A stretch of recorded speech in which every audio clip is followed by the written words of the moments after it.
Well, it's been quite a while since I made a video. The reason being that I have been involved with another project that has demanded quite a bit of my time, and I haven't really spent a lot of time in the garden.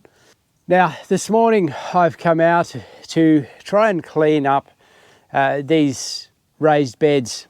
It's winter here in Tassie now, and most things have really stopped growing apart from the brassicas that will tolerate the cold. Our season, thankfully, was relatively warm in autumn, warmer than it normally would be until later, and this did encourage some fairly good growth.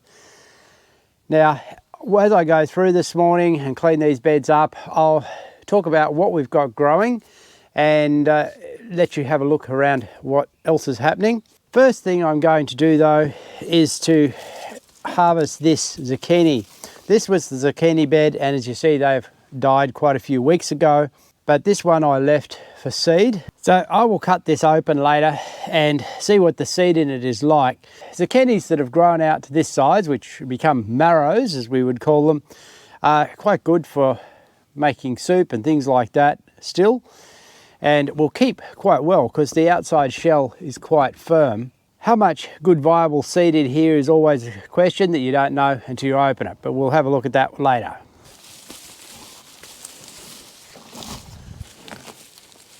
So with this bed, it's simply a matter of removing the old plants and removing the weeds and taking them to the compost heap.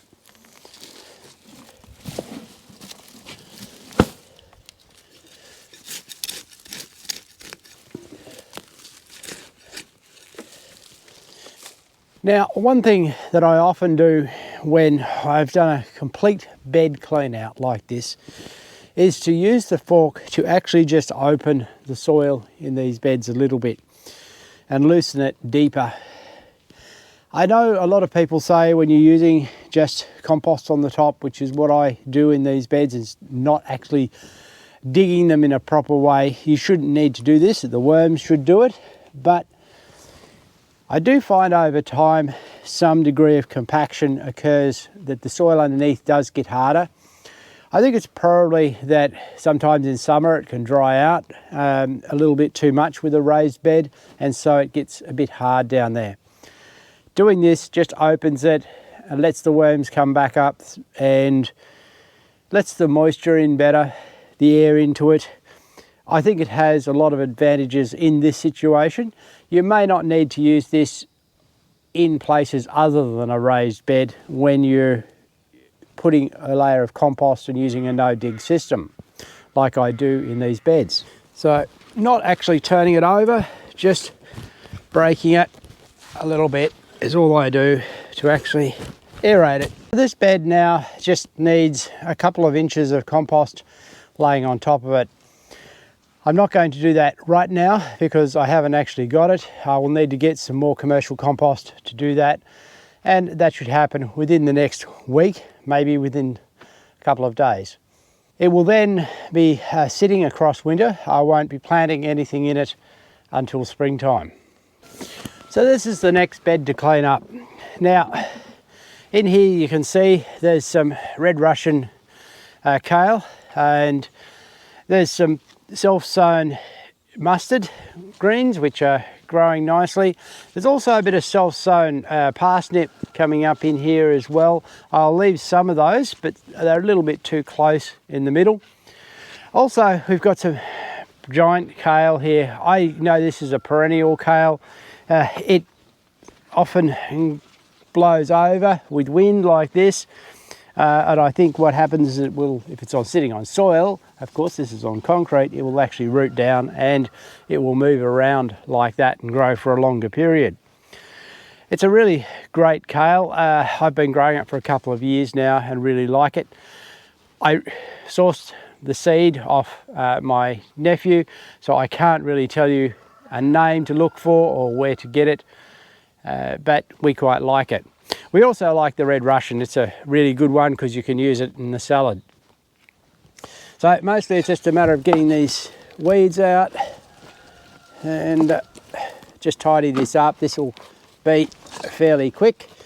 And as I said, I'm leaving some of the parsnips to grow, and they will be there to harvest later. Now, if you're wondering when these things were planted, this red Russian kale was planted late March, early April, somewhere there. I'm not 100% certain, but the large kale was planted last spring and so has grown across all summer. This bed has a mix of English spinach and celery growing in it. Both of these were planted around the same time as the red Russian kale. I think it was late March is my best recollection. And because the season was warm later, the English spinach really took off quite well, and we've been harvesting that, as you can see. However, I found you've got to be fairly careful with English spinach not to plant it too late, and probably in most years that would have been too late, because then it will just sit and not grow. So it just depends on the season. This is just a quick cleanup. There's not a lot of problem in here. I'm quite happy with the way this celery is growing.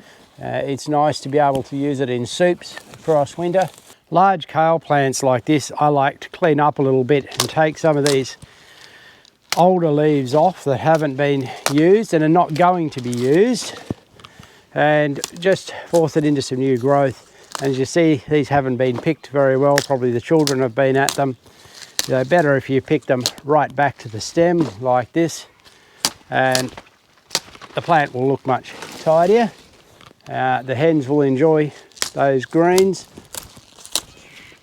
And this one is ready to continue, looking much cleaner. There's a couple of others in here I need to do the same thing too.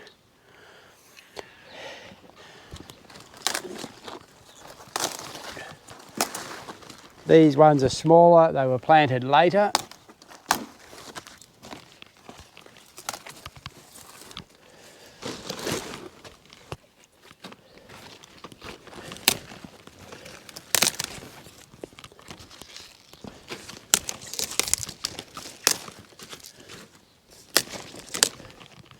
This plant, being the first plant that you come across as you come in here, seems to have been picked more frequently. Now, these three plants here are tronchuda, or Portuguese cabbage. So it's an open cabbage, and this is the first time I've ever grown them. I've always had trouble here growing cabbage, particularly this time of the year, where the closed cabbage, it gets a lot of slugs into it and isn't very nice. So an open cabbage, of course, while they will come and eat the leaves a little bit, they're not hiding in it in the same way, and that makes it more desirable to eat. I find it a little bit on the tough side, so more of a cooking cabbage than a coleslaw cabbage, but it's still quite nice, and I think I will grow more of these in the future. I'm going to give them the same cleanup as I have the kale, simply taking off some of these less desirable looking leaves.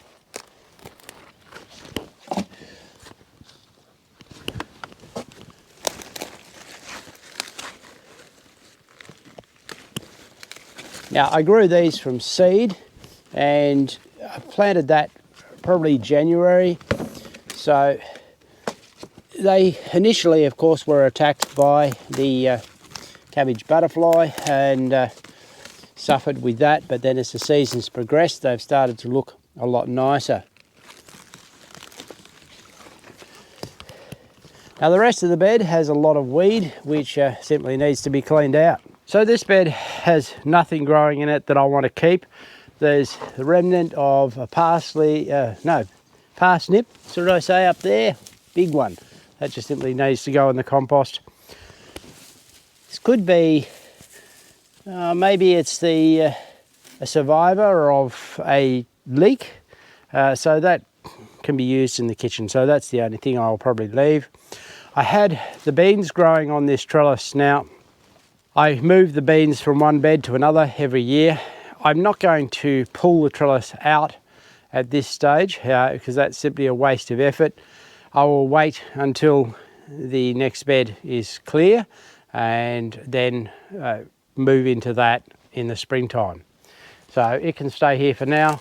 I will just pull a lot of this stuff off. I have collected seed off these beans already. So just strip it down, make it look a little tidier. But it doesn't have to be completely clean.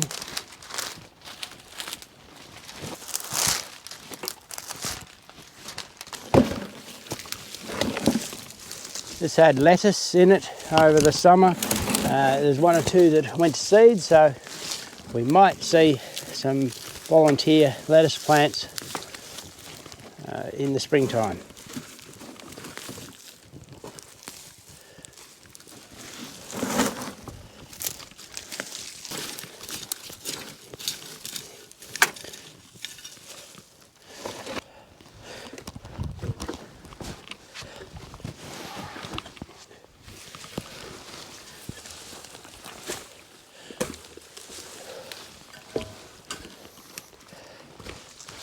And as you can see, that was quite some parsnip base that grew there and didn't get eaten and went to seed. Now I have two beds here that were planted as essentially mirror images of each other.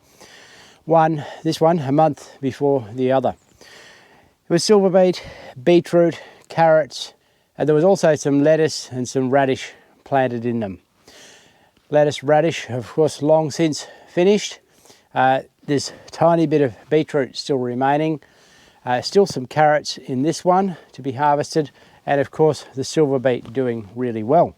Unfortunately, we've got a really good crop of oxalis growing in here as well, because I haven't actually cared for it to keep the weeds down. So I need to get that out. But the first thing I'm going to do is to actually harvest all the beetroot that's in here and put that into storage. And then I'll be able to clean this up a lot better and make them look more presentable. A lot of the beetroot that have been left are small ones. The larger ones have been harvested, but these are not going to get any bigger now, so they can come out. They'll only lose sugars if they are left in the ground, I find, at this stage. Well, there is a nice, decent sized one. Had a lot of beetroot planted this year, really more than we needed to grow, and so that's why these didn't get used. Now, working here, I have discovered amongst the weeds several strawberry plants. Now, I did not plant these strawberry plants here. There's only one possible way that they have arrived, and that is by wind-blown seed. I grow the strawberries in troughs behind me that are actually full of weeds too at the moment. And obviously one has dried and the seed is actually blown across and settled into here and germinated. So it's the first time I've actually seen that happen. It's going to be quite interesting what these are like. I will put them into there later in the winter before spring, because these strawberries have been there too long. I have basically abandoned them now, and I'm going to take them right out and completely start again with a fresh soil and fresh plants. So these can go in, they'll be interesting. So this is the last bed I have to clean up. Now, this bed has been silver beet growing in it for, these silver beet's been here for around about 2 years. And it came up to seed and it's been cut down and it's come to seed again. But I don't really want that seed. So what I'm going to do is cut all that off, put it into the compost and just tidy it up until spring. At which point this silver beet will come out of here, because I want to start this bed fresh. So, and actually I think this plant's going to come out now because it's all entirely seed. I like having a fair bit of silver beet around over winter because the hens like to eat it, some fresh greens. And we of course eat some ourselves as well. Well, with a few weeds out of that bed and a little bit of a tidy up, these raised beds are now looking much better. And it's taken me around about 3 hours to do this cleanup. Considering that I haven't done much work here for several months and that it's not now going to grow very much over the next 2 to 3 months, apart from the addition of that layer of surface compost on the bare areas, which I'll do in the next few days, it really won't need any work over winter. Now, some of you may have noticed the tool I've been using and may not be aware of what it is. So this little tool is called a Homey. It's of Korean origin. And if you don't have one of these, I recommend them. They're a very handy tool. I've had this for several years and it's showing a little bit of wear, but it's very useful and can be used in a multitude of ways. So what else is happening in the veggie garden right now? Well, the majority of the garden is under plastic now. That'll keep the weeds under control and keep it a little bit drier across winter. And I'll come back, remove that plastic and start working in 2 to 3 months' time. This section here has garlic in. There's the true garlic, which is well and truly up, and the elephant garlic, which is only just coming through now. It's very difficult to weed it well until it actually comes through. It's really good to use weed control methods with garlic. The best I have ever used was partially composted all-in wood chip, but I don't have that available this year. So once these come up a little bit, I will come back and weed it again and then probably mulch it with straw to actually control the weeds through the remainder of the year. The only other things growing are here in the greenhouse, and there's a little broccoli here that I planted earlier and it's looking quite nice because it's only in the warmth of the greenhouse that it grows well this time of the year. It will, if you have started outside, it will sort of grow, but very, very slow. And so I find it much better to have it in here over winter, and that will give us a crop of broccoli over winter. It's not far away now. Elizabeth came in and cleaned the greenhouse up for me earlier, and there's a little bit of rocket, some nice plants there that are volunteers from previous rocket that was planted in spring last year. A couple of parsley plants left, but not much else. Now, normally I would be planting a couple of beds here with potatoes, but this year, because I have a lot of potatoes that are yet to be dug in the new patch, I think we're going to have more than enough potatoes to see us through the year, so I haven't planted any here and don't plan to. Now, at the beginning I promised you a look inside this zucchini that has become a marrow, which I've kept for seed. So I'm going to try and cut it open. There probably won't be much seed in this section, so we'll just take that off.